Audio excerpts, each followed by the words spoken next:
et on retrouve Tiana. Bonjour Tiana. Bonjour Brigitte, bonjour Christiane. Bonjour.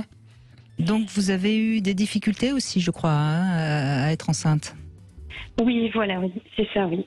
Effectivement, je voulais témoigner donc pour effectivement, quand on est jeune, on fait ses études, on a envie de voyager, on a envie de se connaître, d'être indépendante, et puis de travailler aussi, et puis donc ce qui s'est passé, c'est qu'effectivement j'ai rencontré mon ex-mari en 2008, j'avais 28 ans, et puis à l'âge de 30 ans, je me suis mariée on a acheté une jolie maison, on a une belle voiture, j'avais mon travail, et puis j'ai décidé d'arrêter donc ma pilule à 35 ans, et donc j'ai arrêté ma pilule. À la suite de ça, effectivement, c'était un petit peu compliqué donc d'avoir un enfant, donc j'ai consulté ma gynécologue, qui m'a envoyé après examen, donc consulté auprès d'une autre gynécologue spécialisée en infertilité.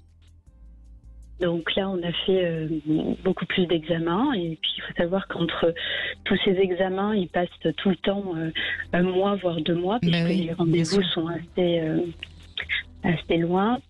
Et donc, on avait programmé une FIV, donc qui a été acceptée donc du côté de Montpellier. Et à la suite de ça, mon époux a décidé qu'il voulait arrêter notre relation, donc il ne voulait pas d'enfant. Donc on avait déjà, lui il avait déjà 38 ans, moi à peu près 37, c'est ça à peu près ça.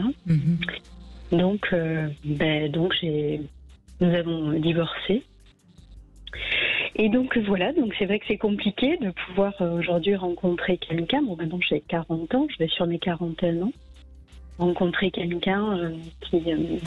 Donc aujourd'hui, vous n'avez pas d'enfant? Alors, justement, je suis tombée sur quelqu'un il n'y a pas très longtemps de ça. On s'est rencontrés et comme par magie, voilà, je suis enceinte, donc voilà. D'accord. Donc vous avez rencontré un autre homme ensuite, et vous n'étiez pratiquement pas sous contraception, j'imagine, puisque de toute façon vous pensiez exactement, c'était loupé pour vous, et c'est arrivé. C'est une bonne nouvelle, vous êtes heureuse, je suppose. Alors c'est une très bonne nouvelle pour moi. Mais pas pour lui. Pour lui, effectivement, puisque ça n'était pas prévu. Et puis, on a fait les choses en bonne et due forme. Donc, on a attendu avant d'enlever le préservatif. On a fait les tests aussi. Tout se passait très, très bien, tant au niveau professionnel pour lui que pour moi. Et c'est vrai qu'au bout de 5 mois, effectivement, je suis tombée enceinte. Donc voilà. Donc, lui, il a du mal à l'accepter. Alors, à savoir que lui, il est un petit peu plus jeune que moi. Il a 37 ans cette année. Et donc c'est plus compliqué pour lui à accepter. Moi, de mon côté, je l'accepte, mais c'est pas comme ça que j'aurais aimé effectivement avoir ou accueillir, en tout cas, cet enfant. Donc c'est vrai qu'il y a quand même pas mal de questions qui se posent. Donc effectivement, l'IVG a été un sujet à un moment donné qu'il a abordé. Maintenant, on va dire qu'il l'accepte parce qu'il a compris que 41 ans, voilà, oui, mais ça reste très compliqué. C'est plus la même relation qu'au départ, donc c'est compliqué, oui.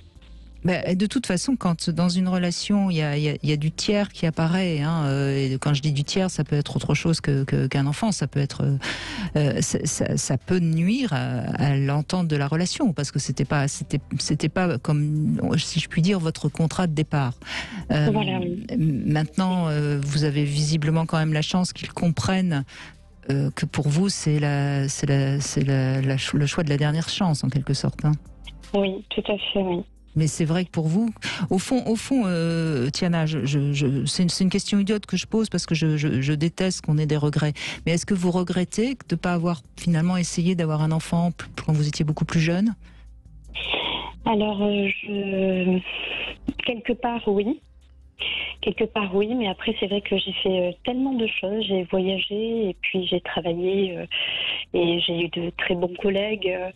Donc voilà, je sais que Pour l'instant, j'ai 7 enfants.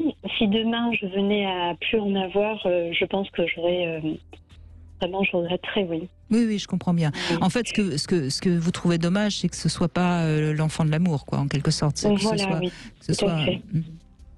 Oui, et je pense que avec du recul, j'aurais fait un enfant beaucoup plus tôt avec mon ex-mari, oui, pour pas me retrouver aussi dans une situation sur le carreau, donc à rencontrer quelqu'un, à essayer de voir si lui aussi veut un enfant, puisque finalement on essaie de trouver quelqu'un qui souhaite avoir des enfants, bien sûr, et puis on élimine toutes les autres personnes à côté, même si elles sont bien, parce que c'est quand même important. Donc voilà. Et puis. Oui, Christian, je trouve que le témoignage de Tiana est intéressant parce qu'il est vraiment à la couleur de la société. Il est actuelle. vrai, il est très très vrai. Alors, d'abord, il y a 2 choses que je voudrais dire. C'est que pour avoir un sperme le plus fécondant possible, l'idéal, c'est des rapports tous les 3 jours. Et donc, quand on se rencontre, on a des rapports largement tous les 3 jours et même plus souvent. Et puis quand on a vécu 10 ans ensemble, eh bien, on n'a plus de rapport tous les 3 jours. On a un rapport beaucoup moins souvent. Et donc ça aussi, ça participe beaucoup à la baisse de la fertilité. C'est la longueur de vie d'un couple. Et donc aujourd'hui, encore une fois, on vit longtemps en couple ensemble avant de décider d'avoir un enfant. Et ça, c'est très très délétère. C'est un jeune couple qui fait que vous êtes enceinte. Donc vous êtes tombée enceinte, comme on dit, tout aussi parce que vous étiez dans une nouvelle relation avec une sexualité beaucoup plus active. Donc ça, c'est la première remarque que vous m'inspirez. Et la deuxième, c'est que votre situation entre vous et un nouveau partenaire est assez fréquente aussi. C'est-à-dire que l'homme n'a pas l'horloge biologique et les hommes avec les femmes qui ont dépassé 35 ans prennent peur parce qu'ils ont l'impression d'être chassés, si je puis dire. Et donc d'être pris en otage. C'est vrai que ça les met mal à l'aise et c'est très délétère parce que quand ils sont mal à l'aise, ils prennent du temps et quand ils prennent du temps, la femme n'en a pas. Et ça, c'est un sujet aussi particulièrement fréquent, c'est-à-dire que la longueur de la relation après 35 ans pour une femme, on a plus vite envie d'un enfant que quand on est un homme. Et les hommes ont beaucoup tendance à fuir dans cette situation. En tout cas, pour l'instant, il est encore avec vous. Tiana, s'il y a une relation qui est belle et qu'il y a de l'amour, il peut être le plus heureux des hommes quand il va devenir père. Ça, oui. Donc, mais c'est vrai que pour l'instant, on va dire qu'il n'accompagne pas les choses comme les rendez-vous chez gynécologue ou autre. Je crois que surtout, le partage. Oui, j'entends que ce soit douloureux pour vous, mais je pense que c'est intelligent de ne pas le mettre devant cette obligation de vous accompagner. Laissez-le à côté et puis aimez-le. Je crois que c'est moi, c'est le conseil que je vous donne. Oui, c'est ce que je fais. J'essaye quand même de le protéger quelque part, mais qu'il fasse son petit bonhomme de chemin. Ce qui est positif, c'est quand même qu'il est allé voir un psychologue. Donc, il a eu un de vos anciens invités, donc Hugues Rennes. Je pense que Hugues a été certainement très positif pour vous et pour lui. J'en réponds vraiment. C'est quelqu'un de formidable.